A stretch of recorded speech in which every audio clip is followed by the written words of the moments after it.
Welcome to Taking Care of Business on News Talk 1180 KERN for the best in Saturday talk radio at 1 o'clock and on 1230 KGEO at 10 o'clock Saturday. And for the best in Wednesday talk radio on 1410 KARI, the Christian station. We're now on 1000 KKIM in Albuquerque, New Mexico, and also 3 times a week on the internet nationwide through knookmedia.com. Plus, you can catch any of our shows for the last 4 years, and I can't believe it's been 4 years, on YouTube at Clay and Marty Show. Your host is Clay Koerner, and I'm Marty Pay, and our producer is Greg Held. Hey, Clay, that was a great show last week with Dr. Ted Baer from Movie Guide. Really interesting, wasn't he? Yeah, fascinating guy. I love Ted. I didn't realize there was so many good Christian people out there and good Christian movies. In Hollywood, yeah, it's surprising. Yeah, we should have him on more often. I've known Ted for about 30 years, and I can't believe we haven't had him on before. We also had fun with Jackie Sullivan from In God We Trust, and Michelle Sealer Tucker, author of Sell Your Business for More Than It's Worth. She had some really interesting comments about Hillary Clinton. She got me riled up. Yeah, she did. God, I was bad. Well, I got a feeling you're going to get riled up this morning, too. Probably. We got a great show today. In the second half, we have Miles Musio talking about global warming, or as they now call it, quote, climate control.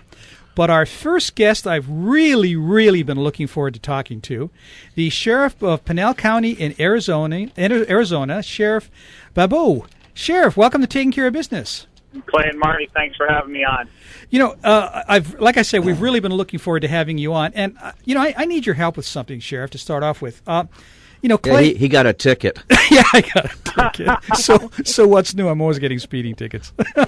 When I get pulled over, the sheriff goes, "It's you again."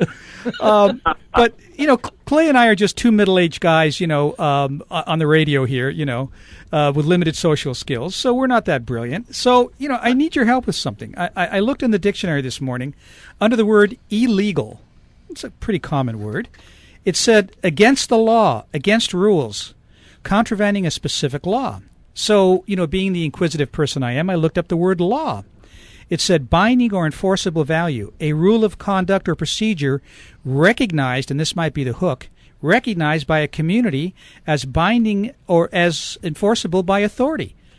Gee, we have all these definitions of these words, but we're looking at illegal aliens, and I don't see anybody other than people like you taking care of this law and making sure that it's upheld. Well, I've been saying this time and again, and a lot of elected sheriffs across America are saying the same, is that the very foundation of our country is built on the rule of law.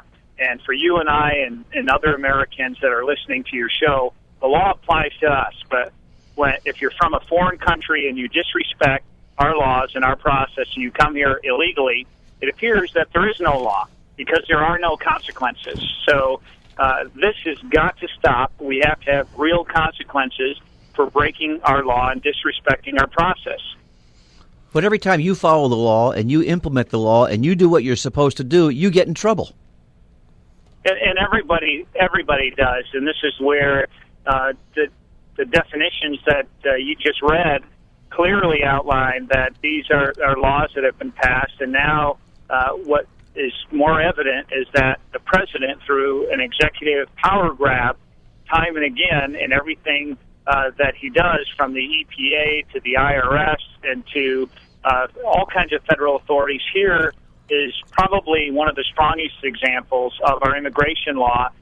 With a wave of his hand, literally changes policy in the agencies which the executive branch runs, but has the same effect as the rule of law, because he circumvented Congress in order to do this, violating our constitutional process, and essentially has said there is no more law. There are no more consequences. And on top of that, he tries to shout us down and refer to guys like me and anybody else who have a different opinion as cruel and being un-American and no compassion for these people who need our help. And I reject that, and I refuse to allow this to continue in our country, because this is a republic. It's not a kingdom. And we're in total agreement with you. Here you have a guy who supposedly is a constitutional scholar, and he's violating the rule of law. Yes, well, it's everything that comes out. I've never thought that I'd have these opinions now at 45 years of age, 20 years in the Army National Guard. I've proudly served our nation in a tour in Iraq. I was a commanding officer down in Yuma, Arizona, commanding 700 active duty soldiers and airmen there, protecting, guarding, defending our border there, which resulted in 97% reduction in illegal immigration and smuggling. Yet I've arrived at this point where I distrust my federal government and its officials because they continue to lie and they continue to divide our country along these core responsibilities, which are clearly the federal government's to protect and secure our international border, our sovereign borders, and he has failed miserably, and it's by deliberate plan and intention. This is not by accident. This is deliberate and intentional. We're having a conversation with the Sheriff of Pinal County, Sheriff Babeu. You know, Sheriff, he hasn't just lied about immigration. This man lies about everything. And the problem is the public just sits back and takes it. And he's got people that will support him because they're more interested in power and money than they are in doing the job they were elected to do. So true. And when we're paying and footing the bill as our nation collapses around us, and there's this example of the 60,000 now unaccompanied juveniles from Central America, from the countries of Honduras, El Salvador, and Guatemala, and their claims, and they're exploiting this whole refugee claim and to seek asylum, and the president has welcomed them. Their very hope of these 60,000, what the federal government predicts will be 90,000 by this October 1st, they were welcomed with open arms by President Obama. And so what this message sends by not returning them to their country of origin, and by the way, I think the greatest humanitarian act for our nation to respond is to put them back on planes and work with the governments of the countries of origin and reunite them with their families where they came from, and not to keep them here. And because the message that this sends, as importantly, to the millions of not just unaccompanied juveniles, but to illegals in Mexico and Central America and other parts of the world is, if you get to the border, if you make it to the border, you're home free. You know, one of the problems that I see is our Border Patrol spends more time babysitting while we have criminals sneaking back across the border or terrorists sneaking in across the border. This I see as a major problem. And then these kids are bringing diseases to this country that we've eradicated over the years. Well, that's the major concern and questions I have because I've said as the sheriff of Pinal County, geographically our county is 5,400 square miles, which is larger than the state of Connecticut. We have about 420,000 residents that are my bosses here. I wish more elected officials would refer to the people they serve as their bosses and have an understanding of that. Yet we're shipping 40 to 60 of these unaccompanied juveniles from Texas to Arizona. And I had legitimate public safety concerns of the profile, the makeup of who they are, as well as public health concerns. But you just pointed out, there's documented cases of serious illness and disease. I don't know how many, because the federal government hasn't shared this information in our free society, where we boast about transparency. And we have legitimate concerns. Before you start flying all of these juveniles all across the country into our communities, is it reasonable for us to expect answers to these questions? Sheriff, question for you. We've got about 2 minutes before the break, but tell us just geographically where your county is located. How much of your county is along the border?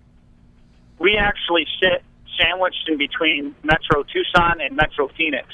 So, in fact, we're 70 miles north of the border, but we have it worse here. And the reason why we do is that we have 3 counties south of mine, Cochise, Santa Cruz, and Pima County. And all of their traffic, both on foot and vehicular traffic, is funneled into my county, all 3 of those counties. So because of the Interstate 10, Interstate 8, as well as the terrain features, the mountains naturally shape this and funnel this traffic through my county. Okay, so you're getting the brunt of it. I mean, literally, you're getting the brunt of it. We are the #1 pass-through county for drug and human smuggling in the entire United States. Wow. And this is where, right here, we had 123,000 illegals apprehended. We also had the largest drug bust. My deputies led this effort, the largest drug bust in the history of Arizona, $2 to $3 billion with a B against the Sinaloa cartel. We arrested 76 members of the cartel carrying 108 firearms. These weren't just handguns. They were scoped rifles, AK-47s. Two of these weapons were confirmed Fast and Furious weapons. So the very guns that Eric Holder and Barack Obama had facilitated through straw purchasers to the cartels, they're now using them in crimes in our own country. Amazing. When we come back from the break, I want to talk about a little letter you sent to Washington, D.C. You bet. We'll be back in a moment on Taking Care of Business on Koerner Radio, News Talk 1180.